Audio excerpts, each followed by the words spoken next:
Hello friends, Baghel study 91 में आप सभी का स्वागत है। Dictation start. सभापति महोदय, मैं वित्त विधेयक के विषय में अपने कुछ विचार सदन के सामने प्रस्तुत करना चाहता हूँ।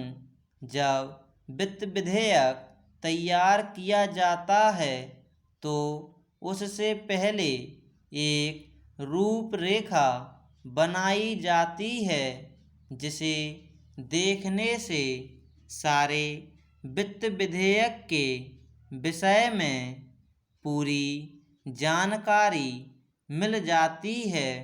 सर्वप्रथम तो मैं यह निवेदन करना चाहता हूँ कि वित्त मंत्री महोदय ने अपने विधेयक में यह कहा है कि हमारा यह विधेयक देश को विकास के रास्ते पर ले जाने वाला बजट है, ठीक नहीं है।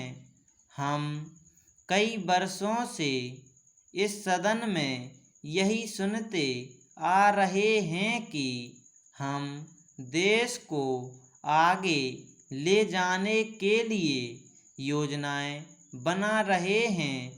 देश के विकास के लिए अनेकों कदम उठाए जा रहे हैं, लेकिन अभी तक देश के विकास के लिए कुछ भी नहीं हो पाया है।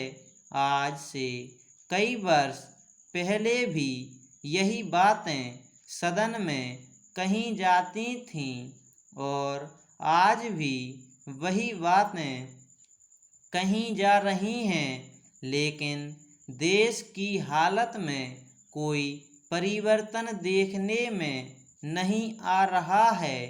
पेराचैन महोदय, मैं समझता हूँ कि यदि पंचवर्षीय योजना के स्थान पर एक वर्ष की योजना बनाई जाए तो उससे कुछ लाभ हो सकता है।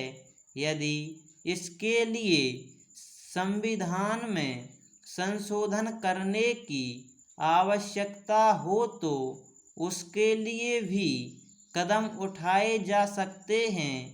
प्रतिवर्ष हमारा जो घाटे का बजट बनता है उसका यही एक कारण है कि हमारी योजनाओं की अवधि आवश्यकता से अधिक लंबी होती है। हम समय पर कभी भी यह निश्चित नहीं कर पाते कि हमारे देश में जो योजनाएं बनाई गई हैं उनको पूरा होने में कितना समय लगेगा तथा उसमें कितना धन खर्च होगा। कर प्राप्त करने की दिशा में भी सरकार को उतनी सफलता नहीं मिल पाई है जितनी की आशा की जा रही थी। हमारे देश में काला धन बहुत है जिस पर कर प्राप्त नहीं किया जा सकता है। साधारण जनता पर कर लगाकर सरकार सोच लेती है कि उसने अपना काम पूरा कर लिया है। काले धन को निकालने के विषय में सरकार की कोई नीति अभी तक सामने नहीं आई है।